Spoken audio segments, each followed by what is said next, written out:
Hello বন্ধুরা, welcome back to my channel. তোমরা সবাই কেমন আছো? আশা করি সবাই খুব ভালো আছো। তো আজ আমি একটা অন্য রেসিপি নিয়ে তোমাদের কাছে চলে এলাম।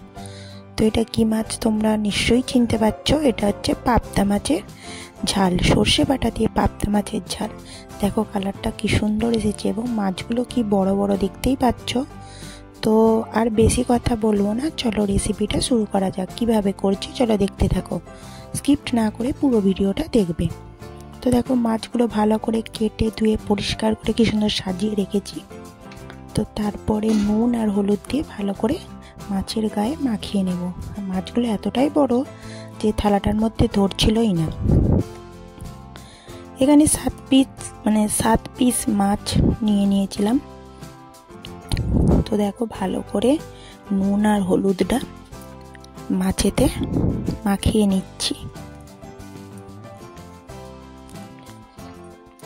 তো এদিকে মাছে নুন হলুদ মাখা হয়ে গেছে, এদিকে কড়াইয়ে তেলটাও গরম হয়ে গেছে। তেলটা বসিয়ে দিয়েছিলাম, তো তেলটা গরম হয়ে গেছে।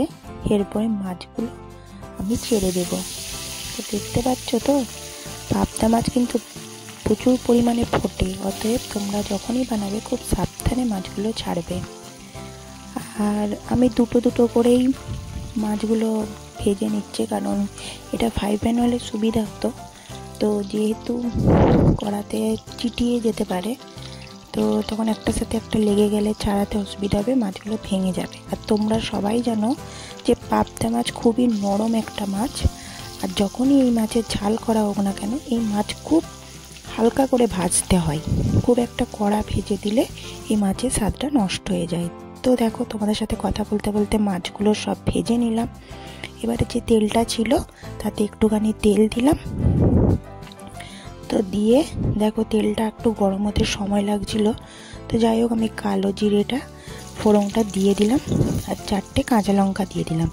আর এখানে সর্ষে আর পোস্ত বেটে রেখেছিলাম, শিলনোড়ায় বেটে রেখেছিলাম, তো সেটা দিয়ে দিলাম।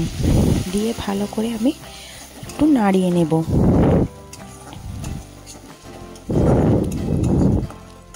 তো ভালো করে নাড়িয়ে চাড়িয়ে এরপরে আমি একটু নুন দিয়ে দেব আর হলুদ দিয়ে দেব।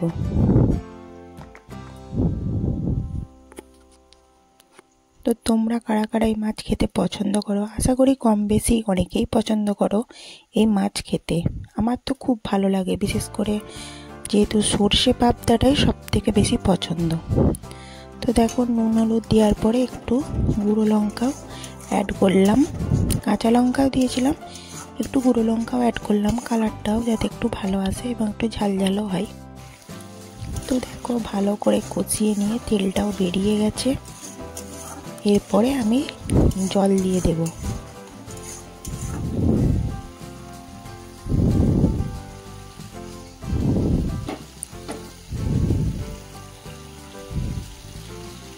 তো দেখো এবারে ভাজা মাছগুলো আমি সব কড়াইতে একটা একটা করে দিয়ে দিলাম। যেহেতু কড়াইটাতে ধরছেই না, সেটা তোমরা বুঝতেই পারছো, কারণ মাছগুলো এতটাই বড় ছিল। তো তারপরে একটু সামান্য জল দিয়ে ভালো করে আমি ফুটিয়ে নেব মাছগুলোকে। দেখো ভালো করে এখন মাছগুলোকে আমি ফুটিয়ে নিচ্ছি। তো উপর থেকে একটু কাঁচা সর্ষের তেল ছড়িয়ে দেবো যাতে আরও বেশি টেস্ট হয়। তো আমার রেসিপিটা রেডি হয়ে গেছে, এরপরে আমি নামিয়ে নেব। এবারে তোমাদের রেসিপিটা কেমন লাগলো আমাকে অবশ্যই কমেন্টে জানিও। আর ভালো লাগলে অবশ্যই লাইক কমেন্ট শেয়ার করতে ভুলো না। আজকের মতো আসি, টাটা।